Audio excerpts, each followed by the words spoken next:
오늘 함께 볼 말씀은 사도행전 15장 6절에서 21절까지 되겠습니다. 사도들과 장로들이 이 일을 깊이 생각해 보려고 함께 왔더라. 또 많은 논쟁이 있은 후에 베드로가 일어나 그들에게 이르되 사람들 곧 형제들이여 너희도 아노니 곧 매우 오래전에 하나님께서 우리 중에서 나를 택하셔서 내 입을 통해 이방인들로 하여금 복음의 말씀을 듣고 믿게 하셨느니라. 또 마음을 아시는 하나님께서는 그분께서 우리에게 하신 것과 같이 그들에게 증언하심으로 그들에게 성령님을 주셨느니라. 또한 그들의 마음을 믿음으로 정결하게 하시고 우리와 그들 사이에 아무 차별도 두지 아니하셨느니라.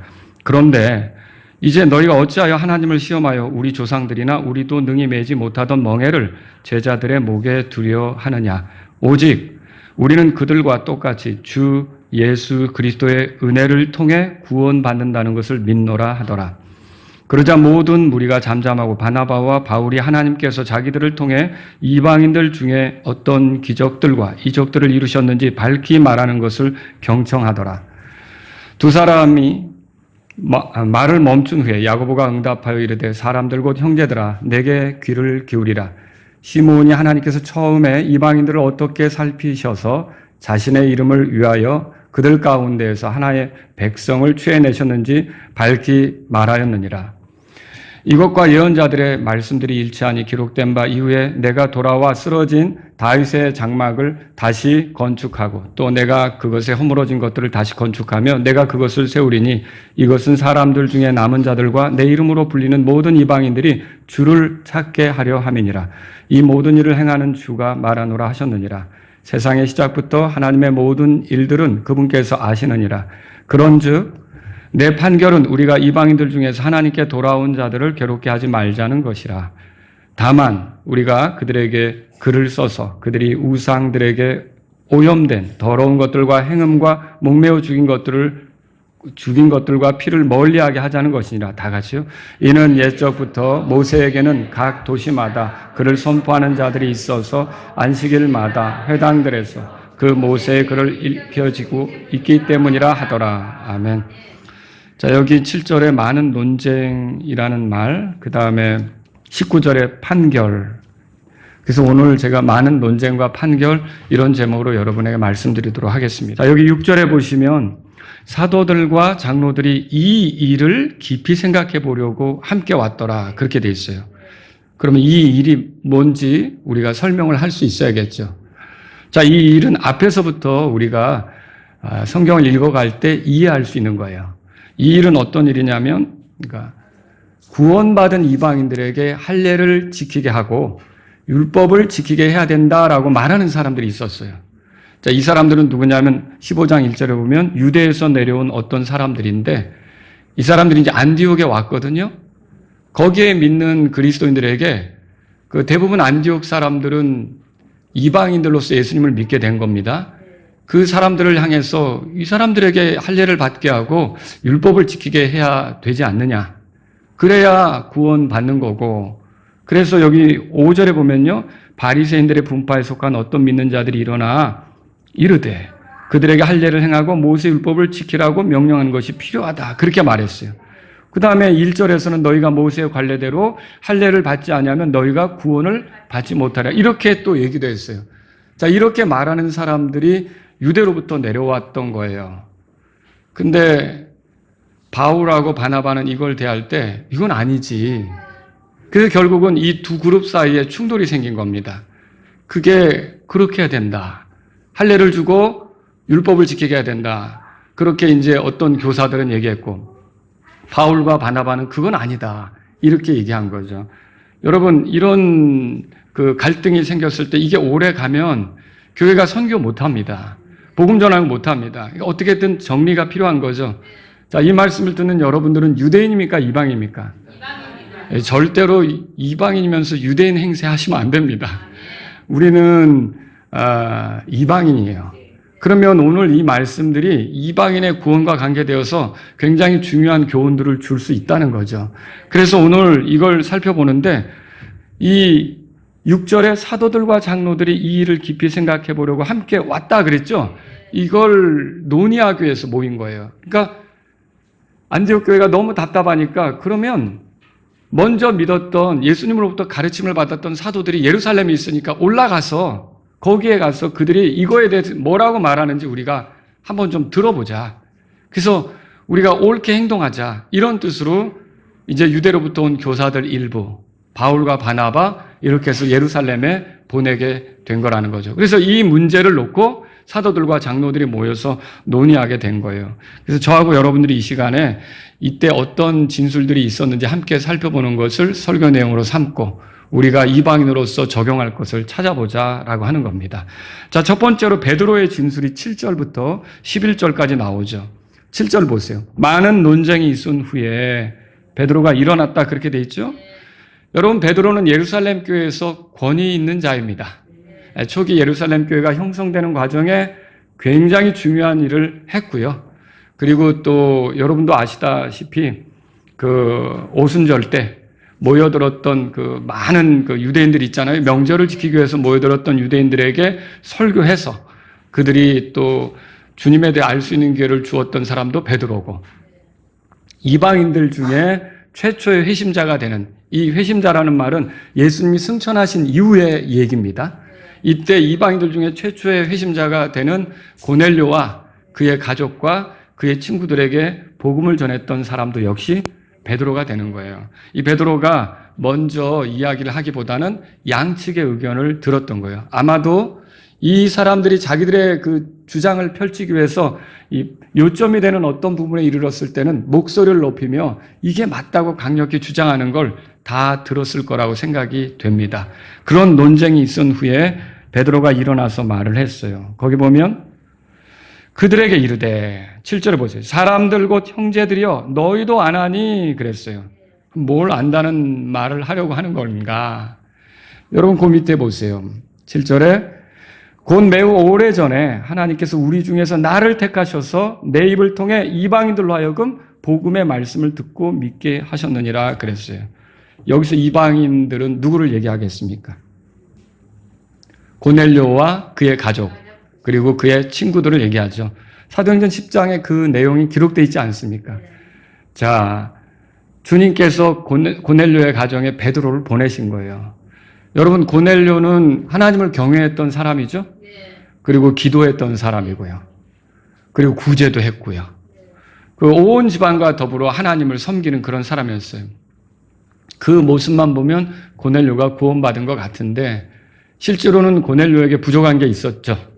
그게 뭡니까? 예수님을 모르는 거죠. 그런데 베드로는 예수님을 압니까? 네, 알죠. 같이 지냈잖아요. 그분의 죽음과 묻힌 부활을 경험했잖아요. 그래서 고넬료의 가족들에게 예수님에 대해서 누구보다 잘 소개할 수 있는 인물이 베드로였다는 거죠. 그래서 베드로가 간 겁니다. 그래서 그들이 복음을 듣고 믿도록 도왔던 인물이 베드로였던 건데 베드로가 이걸 끄집어내서 말하는 거예요. 근데 여러분, 한때 베드로가 이방인에게 이렇게 접근해서 복음을 전하기도 했지만 위선에 빠진 적도 있었어요. 갈라디아서 2장을 읽어보면 여러분, 베드로가 안디옥에 내려갔을 때 이 할례받지 못한 이방인들과 같이 음식을 먹다가 야고보로부터 보냄받고 온 어떤 사람들이 이르기 전에 슬쩍 피했던 적이 있어요. 읽어보신 적 있죠? 그때 사도 바울이 그것을 알고서 나중에 믿은 사람이지만 먼저 믿었던 베드로를 꾸짖었던 거, 여러분 성경을 통해 읽어보시죠.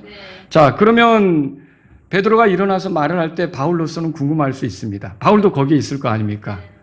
그때랑 생각이 달라졌을까? 아니면 여전히 그런 식으로 이방인들과 교제하는 것을 불편하게 생각하며 할례받지 못한 그런 사람들, 할례받지 못한 자들을 상대하는데 어려움이 있을까? 이런 생각을 바울이 할 수가 있었던 거죠. 자, 그런데 이때 베드로가 일어나서 말하는데 베드로의 논점을 정리하면 크게 한 5가지 정도로 얘기할 수가 있습니다. 첫째 뭐냐면, 이제 이게 베드로가 진술한 내용입니다. 이게 우리에게도 도움이 되는 겁니다. 첫째, 하나님은 유대인들의 경우처럼 이방인들의 회심에 대해서도 관심이 많으시다 이거죠. 맞습니까? 하나님은 유대인들만 구원받기를 원하십니까? 아니죠. 이방인들도 회심하기를 원해요. 우리도 회개하고 믿기를 바라는 거죠. 그래서 7절에 보시면 곧 매우 오래전에 하나님께서 우리 중에서 나를 택하셔서 내 입을 통해 이방인들로 하여금 복음의 말씀을 듣고 믿게 하셨다. 이게 이 일을 하게 하신 분이 하나님이시고 하나님이 이방인들에게도 관심이 있으니까 나를 보내셨고 그 얘기를 지금 베드로가 하는 거예요. 여러분, 예수님께서 승천하시기 전에 제자들에게 명령하시는데 예수님의 증인이 되라고 하잖아요. 예루살렘과 유대에서만 증인이 되라고 하십니까? 아니죠. 사마리아와 땅의 맨 끝 지역에 이르기까지. 그 말은 이방인들의 회심도 하나님이 관심을 갖고 있다는 거죠. 그걸 우리가 알 수 있는 거예요. 자, 두 번째, 하나님은 유대인들의 경우처럼 이방인들에게도 동일하게 성령님을 주신다는 거죠. 자, 8절 다 같이 한번 읽어보죠. 또 마음을 아시는 하나님께서는 그분께서 우리에게 하신 것과 같이 그들에게 증언하심으로 그들에게 성령님을 주셨느니라. 자, 고넬료의 가족들이 이 베드로가 전한 말을 듣게 되었을 때 그들에게 성령님이 임하셨죠. 근데 그들에게 성령님이 임하신 사건은 오순절에 그 유대인들, 먼저 믿은 사람들에게 성령님이 임하신 것과 좀 다릅니까? 그렇지 않죠. 자, 사도행전 11장 가보세요. 앞으로 사도행전 11장 15절에 베드로가 예루살렘에 있는 사람들에게 고넬료에게 복음 전하고 경험했던 거 얘기합니다. 15절, 내가 말하기 시작할 때 성령님께서 처음에 우리 위에 임하신 것 같이 그들 위에도 임하셨도다. 우리는 유대인들이고요. 그들은 이방인들이죠. 그래서 결국은 그들에게도 이방인들에게도 하나님께서 생명에 이르는 회개를 주셨도다. 여기 18절 끝에 보세요. 그들이 이 말을 들었을 때 잠잠하였고 하나님께 영광을 돌리며 이르되 그렇다면 하나님께서는 뭐라고 돼 있어요? 이방인들에게도 생명에 이르는 회개를 주셨도다 하더라. 그래서 자, 예수님을 믿고 구원받으면 성령님이 임하죠. 유대인들에게만 임하고 이방인들은 좀 아닙니까? 아니, 이방인들에게도 동일하게 성령님이 임하는 거죠. 여러분 안에도 성령님이 임하셨습니까? 네, 구원받은 사람 안에는 성령님이 내재하시죠. 함께 더불어 사는 거예요. 성령님이 같이 동행하시는 거죠. 세 번째로요, 하나님은 유대인들의 경우처럼 이방인들 역시 믿음으로 그들의 마음을 정결하게 하셨습니다. 자, 오늘 본문에 사도행전 15장 9절에 보세요. 또한 그들의 마음을 믿음으로 정결하게 하시고, 여기 중요한데 우리와 그들 사이에 아무 차별도 두지 아니하셨느니라. 자, 하나님께서 사람을 의롭게 하는 데 있어서 유대인과 이방인 사이에 차별을 두십니까? 아니에요. 방법은 하나예요. 길은 하나라는 거죠. 예수 그리스도를 향한 믿음. 믿음으로 사람을 의롭게 하는 거예요. 여러분, 그 하나님의 말씀에 대한 믿음, 복음에 대한 믿음, 그러니까 믿음으로 하나님께서 사람을 의롭게 하시는 거죠. 자, 여러분, 이스라엘 사람들은 율법으로 의롭게 하시고, 율법을 지켜서 의롭게 하시고, 또 이방인들은 믿음으로 의롭게 하시고 그런 겁니까? 아니요. 다 동일하게 믿음으로 의롭게 하십니다. 하나님께서 유대인들의 하나님이시라면 이제는 이방인들의 하나님도 되시는 거죠. 자, 로마서 보세요. 그 뒤로 가서 로마서 3장.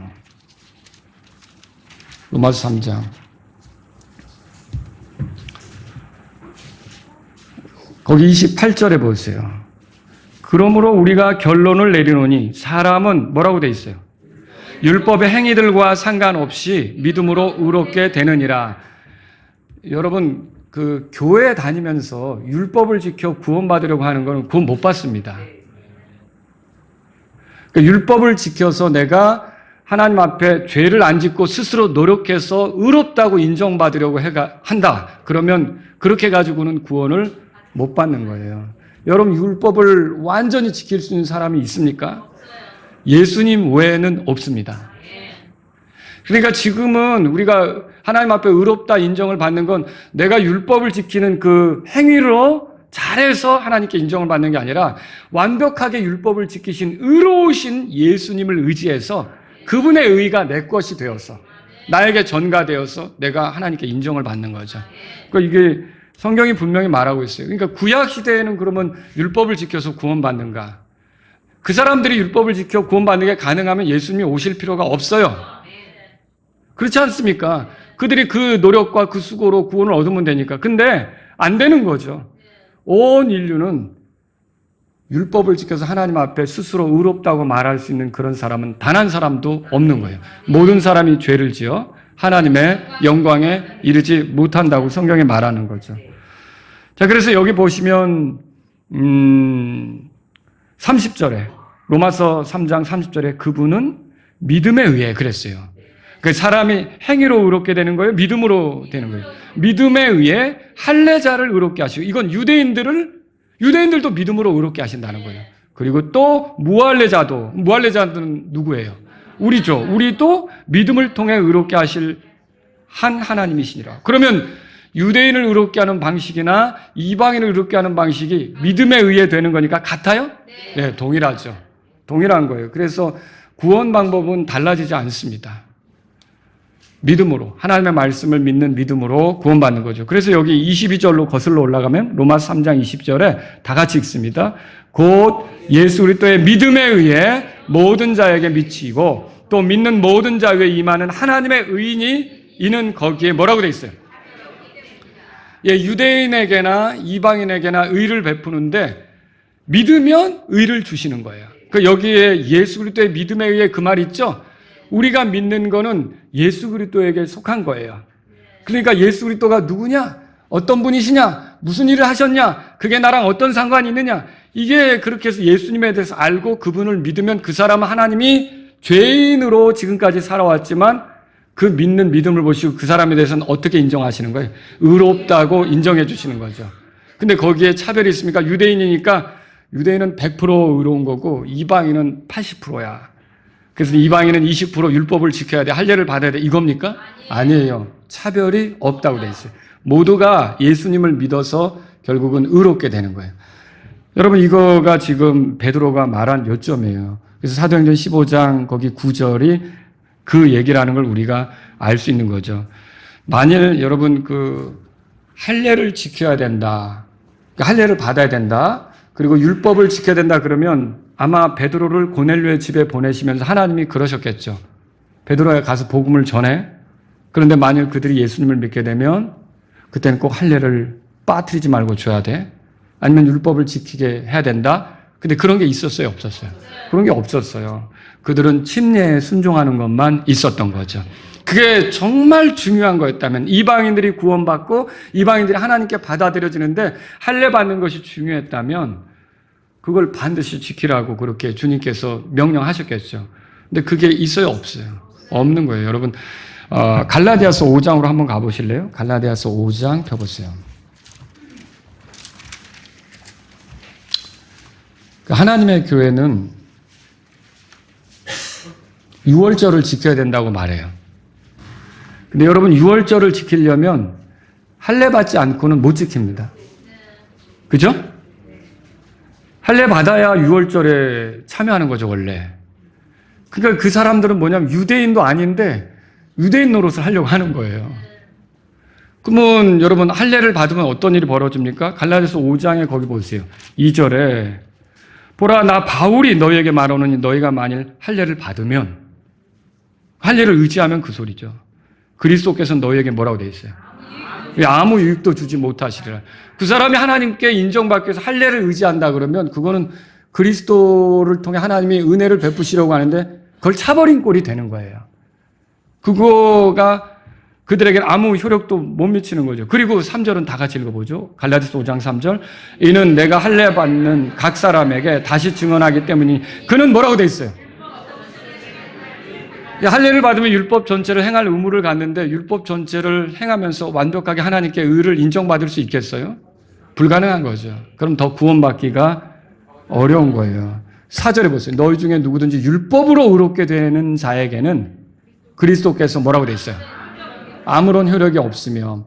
율법이 중요한 건 맞는데 여러분이 율법을 지켜서 자꾸 구원을 얻어라, 구원을 잃어버리지 않게 하라, 이런 것들은 다 잘못이라는 거예요. 알겠죠? 그러면 너희는 은혜로부터 넘어진 것이다, 그렇게 말했잖아요. 우리는 은혜로 구원받는 거예요.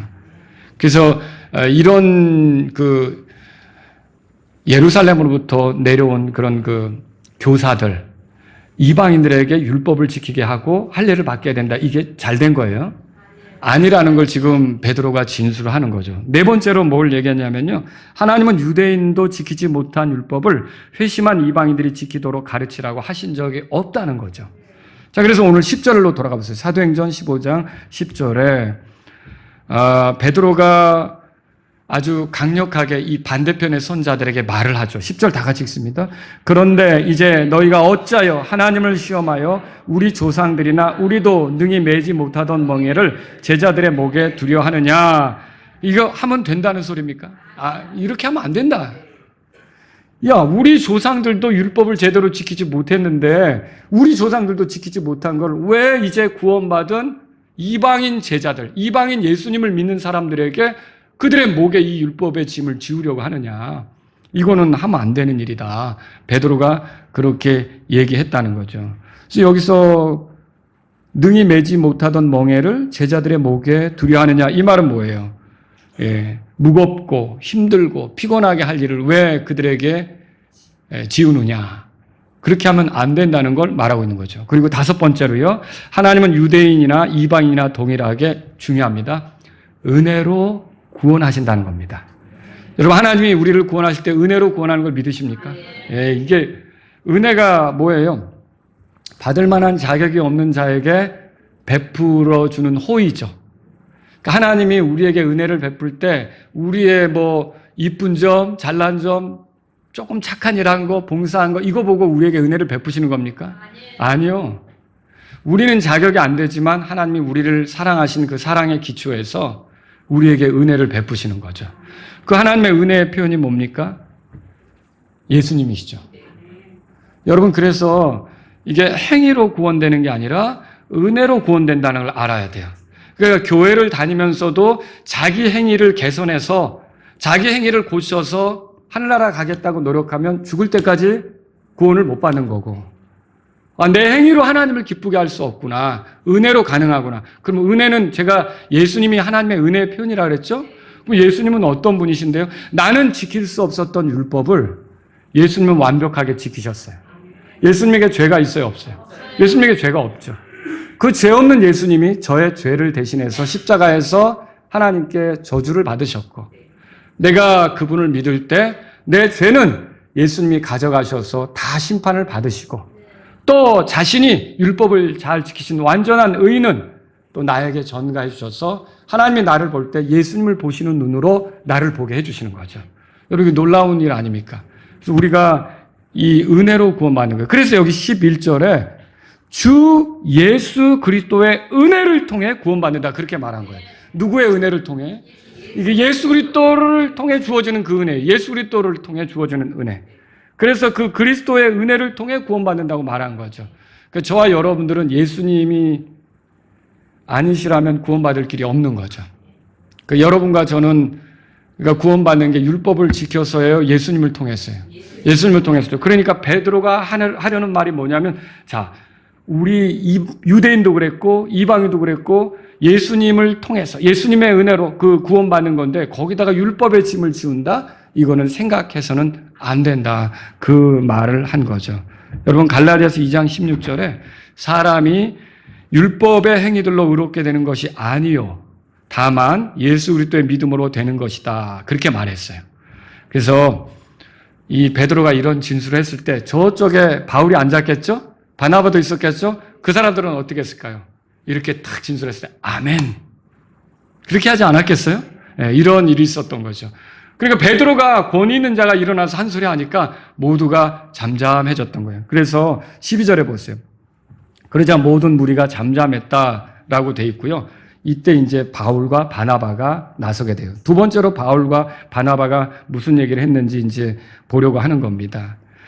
자, 바울과 바나바는 동역자죠? 1차 선교여행을 같이 다녔던 사람들이에요.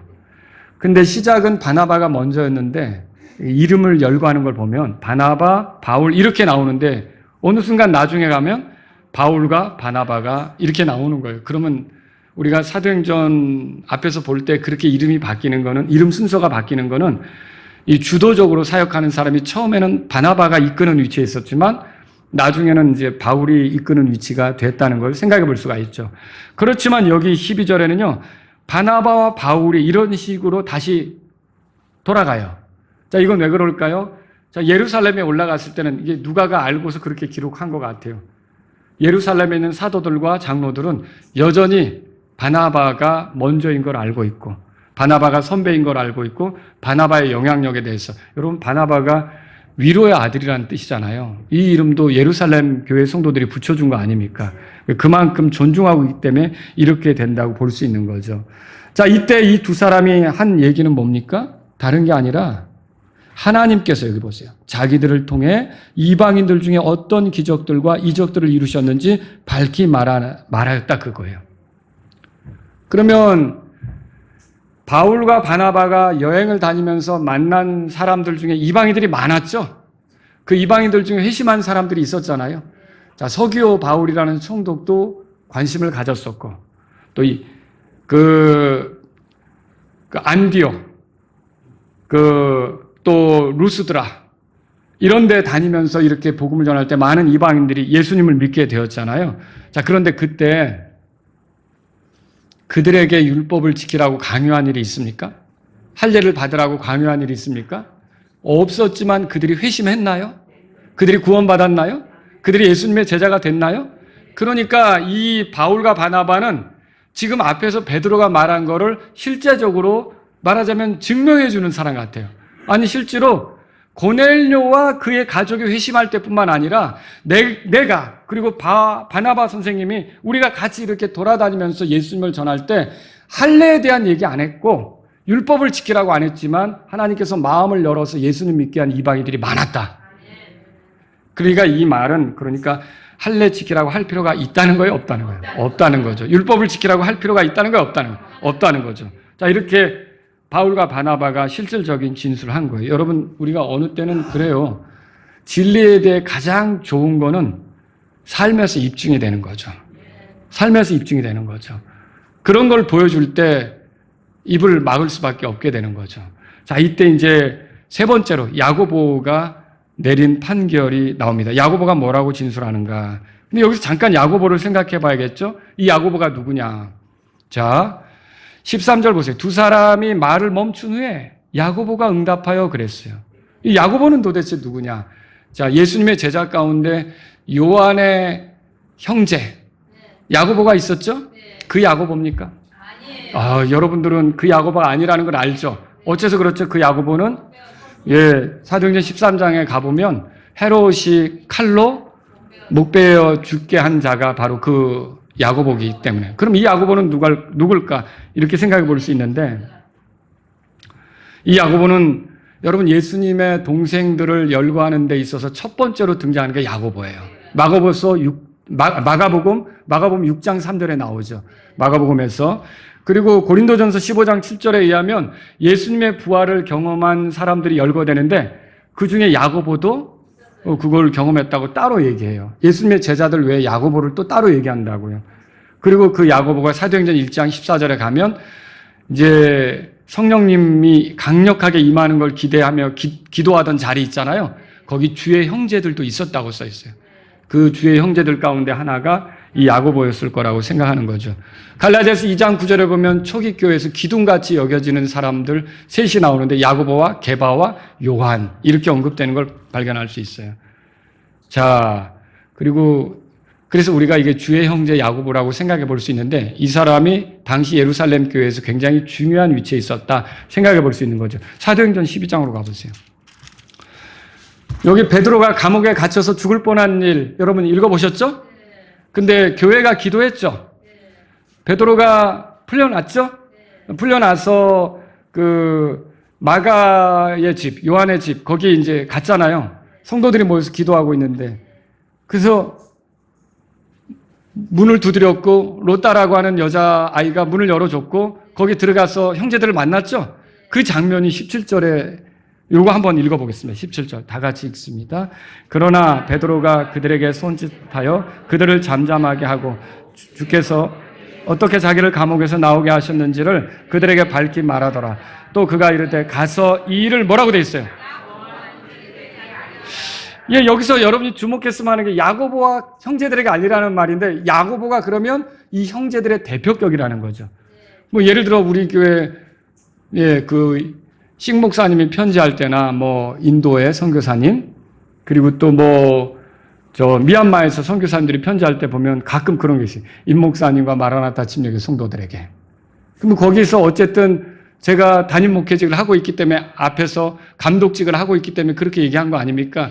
그럼 이런 것들로 볼 때 그 당시 예루살렘 교회에서 감독으로서 교회 성도들을 돌보고 말씀을 전하고 이런 일을 했던 사람이 누구라고 생각할 수 있느냐? 야고보였다고 생각할 수 있는 거죠. 그래서 더군다나 여기에 보면 오늘 본문에 보세요. 사도행전 15장으로 가보시면 13절에 내게 귀를 기울이라 찾으셨어요? 맨 마지막에. 이게 내 말에 귀를 기울이라는 거죠. 그 다음에 여기에 또 중요한 게 19절에 보세요. 그런즉 내 뭐라고 돼 있어요? 판결은 이게 모든 걸 듣고서 종합적으로 누가 결정을 했습니까? 야고보가 결정했다는 걸 볼 수 있죠. 그래서 그러면 야고보가 예루살렘 교회 감독이라는 걸 우리가 생각해 볼 수 있는 거죠. 그럼 야고보가 무엇을 말했습니까? 야고보는 14절에 보니까 베드로가 말한 걸 다시 인용했어요. 여기에 언급된 14절에서 시몬이 하나님께서 처음에 이방인들을 어떻게 살피셔서 자신의 이름을 위하여 그들 가운데 하나의 백성을 취해내셨는지를 밝히 말했느냐. 조금 전에 베드로가 말한 걸 다시 얘기하는 거예요. 우리 들었지 않느냐? 여기 시몬은 누구예요? 베드로죠. 베드로가 시몬이죠. 여기서. 그리고 이방인들은 누구예요? 고넬료와 그 가족, 그리고 고넬료의 친구들. 그렇죠? 그들이 어떻게 하나님의 백성 가운데 들어오게 됐는지 이런 것들을 얘기하는 거 아닙니까? 자, 하나님께서 처음으로 이방인들을 공식적으로 이렇게 이방인들을 이제 복음을 받아들이도록 그렇게 이방인들에게 이렇게 공식적으로 손을 내미는데 누구를 쓴 거예요? 베드로를 쓴 거죠. 베드로를 사용한 거예요. 그래서 베드로는 이방인의 회심에 이렇게 깊이 관여한 것을 우리가 알 수 있는 거죠. 근데 주께서 자신의 이름을 위해 유대인들을 구별해 내셨듯이 이제 베드로를 통해서 우리가 이방인들을 건져내는 걸 보지 않았냐? 그 얘기를 하는 거죠. 또 15절에서 17절에 보면요. 야고보는 이방인들이 믿게 되는 일이 예언자들의 말씀과 일치한다고 묘사했어요. 15절에 그렇게 나오고요. 16절 다 같이 읽습니다. 이후에 내가 돌아와 쓰러진 다윗의 장막을 다시 건축하고 또 내가 그것에 허물어진 것들을 다시 건축하며 내가 그것을 세우리니 17절까지요. 이것은 사람들 중에 남은 자들과 내 이름으로 불리는 모든 이방인들이 주를 찾게 하려 함이니라. 이 모든 일을 행하는 주가 말하노라 하셨느니라. 여러분 여기에 예언자들이 뭘 썼냐면 언젠가 쓰러진 다윗의 장막이 일어날 거다. 이게 뭐죠? 그 이스라엘 유다 왕국이 일어날 거다는 거죠. 누가 이거 일으킬까요? 그리스도가 오셔서 일으키겠죠. 그래서 마리아가 임신했을 때도 그 수태한 거를 알리면서 가브리엘이 그 영원한 왕자가 그 태중에 있는 그분에게 이제 주어진 거고 야곱의 집을 다스릴 거라는 것을 말하지 않습니까? 예수 그리스도가 오면은 이게 다윗의 장막을 다시 일으켜 세우는 거예요. 예수님이 다윗의 자손이라는 말로 우리가 그 마태복음 1장에서 시작되는 걸 볼 수 있죠. 그래서 다윗의 자손이라고 하기 때문에 예수님이 오셔서 다윗의 쓰러진 장막을 일으킬 거라는 거죠. 근데 여기서 표현이 이거예요. 이후에라는 말이 있어요. 이건 뭡니까? 자, 그걸 당장 하지 않는다는 거죠. 먼저 어떤 일을 한다는 거죠. 먼저 어떤 일을 할까요? 여러분, 예수님이 오셨을 때 유대인들이 그분을 받아들였어요? 받아들이지 않았죠. 그래서 다윗의 왕국은 어떻게 보면 뒤로 물러났고 그 사이에 있는 일이 뭐냐? 자, 아모스 9장 11절 12절에 이렇게 써 있어요. 주께서 내 이름으로 불리는 모든 이교도들의 남은 자들을 소유하게 하려 함이라. 그럼 무슨 말이냐면 다윗의 쓰러진 장막을 일으켜 세우기 전에 하나님의 계획이 뭐냐? 그 중간에 이방인들을 불러서 자신의 백성으로 삼는 거라는 거죠. 그게 뭐예요, 여러분? 우리들이 구원받는 거죠. 여러분, 그렇게 세워진 사람들이 이루는 게 뭐예요? 교회죠. 이런 교회들이 일어날 것을 말했던 거죠. 그래서 17절에 남은 자들, 유대인들 환란을 통과하고 남은 자들이나 또는 여러분 여기 이제 이방인들 중에서 주를 찾게 돼서 돌아온 사람들이나 결국은 다 같이 이제 그 다윗의 장막이 다시 일으켜질 때 거기에 같이 동참해서 같이 살아가는 그런 시절이 열리게 되는 거죠. 18절에 보니까 이게 세상의 시작부터 하나님의 모든 일은 그분께서 아신다고 했는데 이게 하나님의 계획이에요. 그래서 이거 이대로 이루어질 거라는 거죠. 그러면 이방인들이 구원받는 게 하나님의 계획 속에 있다는 거죠. 여러분이 아브라함을 부르실 때부터도 이 계획이 있다는 거 아세요? 창세기 12장 3절에 아브라함에게 하나님 말씀하시기를 내 안에서 땅의 모든 가족이 복을 받으리라 그랬어요. 땅의 모든 가족이라고 하는 건 히브리인들, 유대인들만이 아니라 이방인들도 내 안에서 복을 받는다는 거죠. 여러분, 내 안에서라고 말했지만 결국 계속되는 예언을 보면 아브라함이 그 당시 한순간 살다가 죽는 건데 어떻게 해서 내 안에서 그런 일이 일어난다는 말입니까? 너의 씨로 올 메시아죠, 메시아. 그 그리스도를 통해서 결국은 땅의 모든 가족이 복을 받는다는 말을 한 거죠. 그러면 야고보가 여기서 하려는 말은 뭐예요? 이방인들도 하나님께서 구원받도록 계획하셨다. 그 얘기를 하는 거죠. 그리고 19절 다 같이 읽습니다. 그런즉 내 판결은 우리가 이방인들 중에서 하나님께 돌아온 자들을 괴롭게 하지 말자는 것이에요. 이방인들이 구원받는 거를 왜 까다롭게 하면서 어렵게 하려는 것처럼 그렇게 할 필요가 없다. 하나님은 얼마든지 이방인들이 돌아오기를 원하신다. 그러니까 우리가 중간에 있어서 이방인들이 들어오는 것에 있어서 율법을 지켜라, 할례를 받아라, 어렵게 할 필요가 없다. 하나님은 그들이 돌아오는 걸 원한다. 이 얘기를 하는 거죠. 여러분, 이 야고보의 판결로 인해 바울과 바나바의 생각이 옳다는 게 공개적으로 입증이 된 거죠. 구원의 길은 유대인이나 이방인이나 동일합니다. 믿음으로 구원받는 거예요. 은혜로 구원받는 거예요. 구원을 얻거나 구원을 잃어버리지 않기 위해서 율법을 지키려고 애쓸 필요가 있습니까? 그거 없죠. 그리스도 예수님 안에 있는 자에게는 정죄함이 없다 그러잖아요. 여러분, 율법은 더 이상 우리를 정죄할 수가 없습니다. 왜요? 왜 율법이 우리를 정죄 못하죠? 율법으로 비추어 볼 때 우리가 잘못한 죄들이 있잖아요. 이 정죄를 누가 받으셨느냐? 예수님이 대신 다 당하신 거예요. 그러니까 예수님이 정죄 받으시고 죽임 당하셨기 때문에 내가 예수님을 의지하면 나는 정죄 받을 필요가 없는 거죠. 여러분, 이걸 우리가 알 수 있어야 돼요. 여기서 야고보가 언급한 것은요, 이방인 형제들이 유대인과 이제 교제할 때 조심할 것만 언급하는 거예요. 여러분, 20절, 21절 다 같이 읽습니다. 다만 우리가 그들에게 글을 써서 그들이 우상들에게 오염된 더러운 것들과 행음과 목매어 죽인 것들과 피를 멀리하게 하자는 것이니라. 이는 옛적부터 모세에게는 각 도시마다 글을 선포하는 자들이 있어서 안식일마다 회당에 들에서 그 모세의 글이 읽혀지고 있기 때문이라 하더라. 유대인들은 안식일마다 회당에 모였죠. 그리고 하나님 말씀을 낭독하죠. 율법을 낭독하죠. 자, 그러면 유대인들은 그런 것 속에서 이렇게 그들이 오랫동안 지켜가는 것들이 있었어요. 대표적으로 여기 몇 가지 말하는데 우상들의 더러운 것들을 멀리하려고 하는 거예요. 근데 그 당시에 이방인들이 이제 믿은 사람이 되어서 유대인들을 가까이 하려고 할 때, 그건 이제 믿는 유대인이든지 믿지 않는 유대인이든지 유대인들이 다 같이 이 우상에 바쳐진 거 있잖아요. 이런 것들을 거부하거든요. 근데 그 당시에는 이제 시장에서 판매되는 고기도 어떻게 보면 우상에 바쳐졌다고 생각하기 때문에 유대인들은 그걸 꺼리는 거예요. 근데 이방인이 유대인과 교제하겠다고 집으로 초대하면서 고기를 내놓는데 그 시장에서 사온 것들을 내놓게 되면 유대인들은 불편하게 될 거 아닙니까? 그런 것들은 서로의 교제를 위해서 조심하게 하자. 그 다음에 여러분, 음행. 이방인들은 굉장히 성적으로 자유로운 환경에서 성장했지만 십계명에 보면 간음하지 말라는 말이 있고 레위기 18장 같은 데 보면 하나님께서 성적으로 타락하지 않도록 이스라엘에게 강력히 말씀하시는 게 있잖아요. 그 음행을 싫어하는 거죠, 유대인들은. 그렇다면 우리가 이런 것들을 멀리해야 된다. 또 피를 흘리는 거, 그 짐승들을 먹는 거, 이런 것들에 대해서 멀리해야 된다. 이렇게 가르쳐 주는 거죠. 여러분, 이걸 통해서 우리가 알아야 될 게 있어요. 우리가 율법으로부터 자유롭지만 무질서하게 사는 것이 하나님의 뜻인가?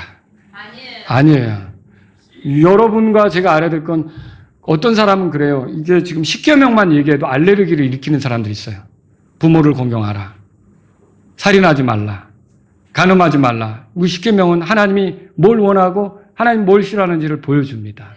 우리가 구원받았다면 이걸 가볍게 여기면 안 됩니다. 라고 하면 다시 율법주의로 가십니까? 이렇게 또 얘기하는 사람들이 있어요. 여러분, 우리가 그거 제대로 지키지 못하는 사람이라 할지라도 이미 그리스도께서 우리의 문제들을, 죄 문제를 해결해 주셨기 때문에 정죄받지는 않아요. 그런데 그렇다고 해서 우리가 하나님이 뭘 기뻐하는지를 알려줬는데, 우리가 뭘 싫어하는지를 알려줬는데 그거 무시하면 됩니까? 아닌 거죠. 그래서 우리는 그런 도덕적으로 하나님이 원하시는 거, 바르게 살기를 바라시는 거에 대해서 무질서하고 혼란스럽게 되면 안 됩니다. 나는 정죄받지 않으니까 어찌 살아도 상관없어. 이거 맞아요? 나는 죄사함 받았으니까 그 말씀도 드렸잖아요. 어떤 사람이 택시 기사인데 자기 어떤 손님이 지갑을 놓고 내린 거예요. 그러면 우리가 정상적이라면 그거 누가 이걸 놓고 내렸을까 찾아줘야 되잖아요. 지갑을 열어보니까 돈이 많은 거예요. 그러면 여러분 그거 마음대로 가질 수 있습니까? 불편하죠. 근데 우리에겐 정죄가 없으니까 그거 내가 이렇게 해도 상관없어. 그 정도는 돼야 믿음이지. 맞아요? 아니에요. 이거 큰일 날 소리죠.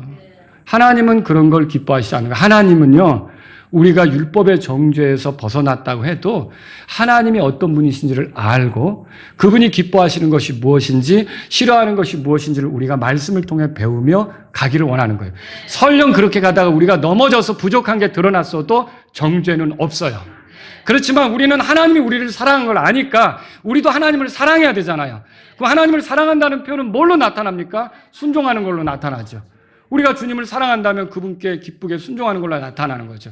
여러분, 내가 그걸 어겼을 때 죽는다. 그걸 어겼을 때 지옥으로 떨어진다. 그 상태에서 그걸 지키려고 하는 것과 이제 나는 정죄받지 않지만 여기서 하나님을 사랑하기 때문에 그렇게 해야 된다는 거하고는 다른 거예요. 여러분, 무슨 말인지 알겠죠? 그래서 유대인들이 이렇게 이제 그 싫어하는 것들, 이런 것들에 대해서 우리가 유대인들과 교제하려고 하면 조심해야 된다. 우리가 품위 있고 질서 있게 해야 된다. 함부로 하지 않도록 권면하자. 이런 얘기들을 이방인들에게 쓰자고 결론을 내리게 된 거죠. 자, 오늘 이 말씀을 통해서 우리가 다음과 같은 것을 배울 수가 있어요. 첫째, 믿음으로 의롭게 되는 것은 차별이 없습니다. 유대인이나 이방인이나 차별이 없습니다. 율법의 행위로 의롭게 될 육체는 아무도 없어요. 그러니까 지금도 교회 다니면서 율법을 잘 지켜서 구원받겠다 그러면 안 되는 거예요. 그거는 구원의 길을 끝까지 놓치는 거죠. 여러분, 구원의 길은 율법을 지키는 것에 있는 게 아니라 예수님께 있습니다. 예수님 말씀하셨잖아요. 내가 곧 길이요 진리요 생명이니 나를 통하지 않고는 아버지께로 오지 못한다고 그랬잖아요. 그러니까 누구든지 예수님을 의지해야만 구원받을 수 있는 거예요. 자신의 구주로. 그분이 십자가에서 죽은 게 나의 죄 때문에, 그분이 부활하신 것이 나의 구원을 위해서 그렇게 하신 거라고 믿고, 그분이 흘리신 피로 내가 모든 죄에서 깨끗하게 된다고 믿고 예수님을 내 구주로 받아들이면 하나님은 그 사람을 기뻐하시는 거예요. 그 사람을 받아들일 수 있는 거죠. 그래서 유대인이든 이방인이든 다 같이 이렇게 그리스도의 공로로 구원받는다는 걸 알아야 되는 거예요. 자, 그러면 두 번째로 생각해 볼 게 뭡니까? 믿음으로 의롭게 되는 거, 이것을 위해서 우리가 구원을 잃지 않기 위해서 율법을 지키려고 애를 쓰는 거, 구원을 잃어버리지 않기 위해서 내가 노력하는 거, 여러분 이거 맞습니까? 여러분, 내가 예수님을 믿으면 내 구원을 시작하시는 분은 하나님이세요. 그리고 그 선한 일을 시작하셨다면 그리스도 예수님의 날까지 이루실 거예요. 그러니까 나의 구원을 시작하셔서 의롭다고 하시고 거룩한 삶으로 성화의 길을 가게 하시고 영화롭게 되게 하셔서 예수님 같은 모습이 나오게 하는 거 있잖아요. 몸의 구속을 통해 부활의 몸을 입고 나오게 되는 거. 이거는 내가 노력한다고 되는 게 아니에요. 여러분, 이거는 하나님께서 이미 그분의 구원 계획 안에 세팅하신 거예요. 내가 예수님을 내 구주로 믿으면 그 과정으로 나갈 거라는 거죠. 그러면 나는 왜 거룩한 삶을 살려고 하느냐? 구원을 잃어버리지 않기 위해서입니까? 아니에요. 그건 마땅히 내 안에 하나님이 내 아버지고 내가 아들이면 아버지로부터 배우고 아버지의 아들답게 사는 게 필요하지 않습니까? 그분은 거룩하시고 죄를 싫어하신다면 내가 그분의 자녀라면 나도 거룩한 삶을 살고 죄를 싫어하는 건 너무도 당연한 거 아닙니까? 그러니까 이거는 어떻게 보면 내가 구원을 잃어버리지 않기 위해서 뭐 한다기보다도 이게 내게 주어진 새로운 삶이에요. 생명을 얻은 삶이에요. 하나님의 자녀된 삶이에요. 그러니까 거룩한 삶을 추구할 수밖에 없는 거죠. 여러분이 구원을 잃어버리지 않게 노력하는 것은 소용없어요. 그거는 이제는요, 감사함으로, 나를 구원해 주신 하나님께 감사함으로 주님에 대한 사랑의 표현으로 여러분이 주님의 뜻대로 살고자 하시기 바랍니다. 세 번째로요, 믿음으로 의롭다함을 얻는 것은 우리가 어찌 살아도 상관없다는 뜻입니까? 아니에요. 의롭다함을 얻은 사람은요, 다른 사람을 사랑하고 배려합니다. 그래서 빌립보서 2장 1절에 4절에 남을 나보다 더 낫게 여긴다, 그런 말씀도 있고요. 그리고 여러분 고린도전서 14장으로 가보세요. 고린도전서 14장.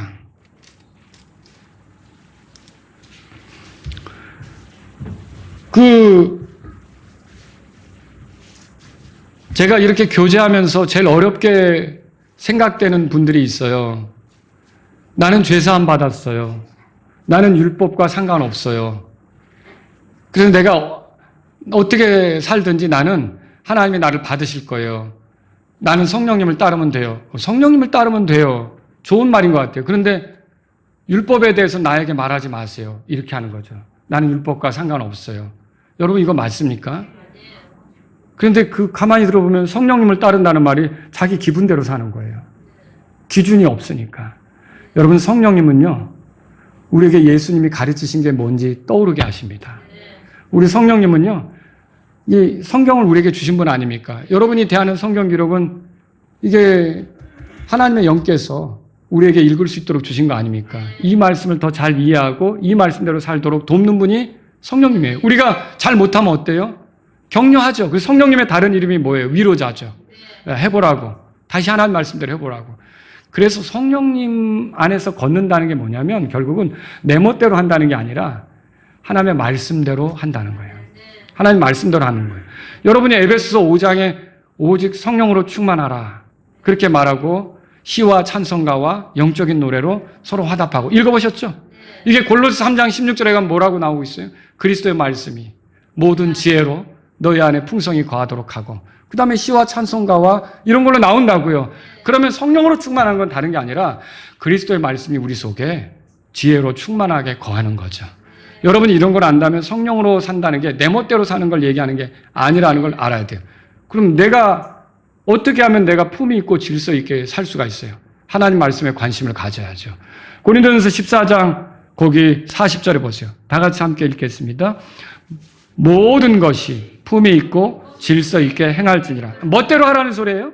아니에요. 우리가 구원받았다면, 은혜로 의롭다함을 얻었다면 모든 걸 질서 있게 하려고 해야 된다는 거죠. 그래서 저와 여러분들이 율법으로부터 벗어난 거는 맞지만 하나님께서 부모를 공경하라. 예, 그렇게 하겠습니다.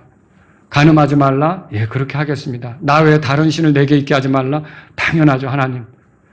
탐심은 우상숭배다. 아, 예, 제가 주의하겠습니다. 하나님, 저를 도와주십시오. 여러분이 하나님 말씀에 맞추는 삶이 돼야 된다는 거예요. 내가 정죄가 없으니까 어찌 살아도 상관없다. 이건 아주 위험한 그런 이야기다. 위험한 생각이다. 여러분이 그렇게 아시고, 우리가 구원받고 의롭다함을 얻었다면 이제 그 의를 삶으로 드러내면서 거룩한 삶을 살아가는 저와 여러분들이 될 수 있기를 바랍니다. 다 같이 일어서시겠습니다.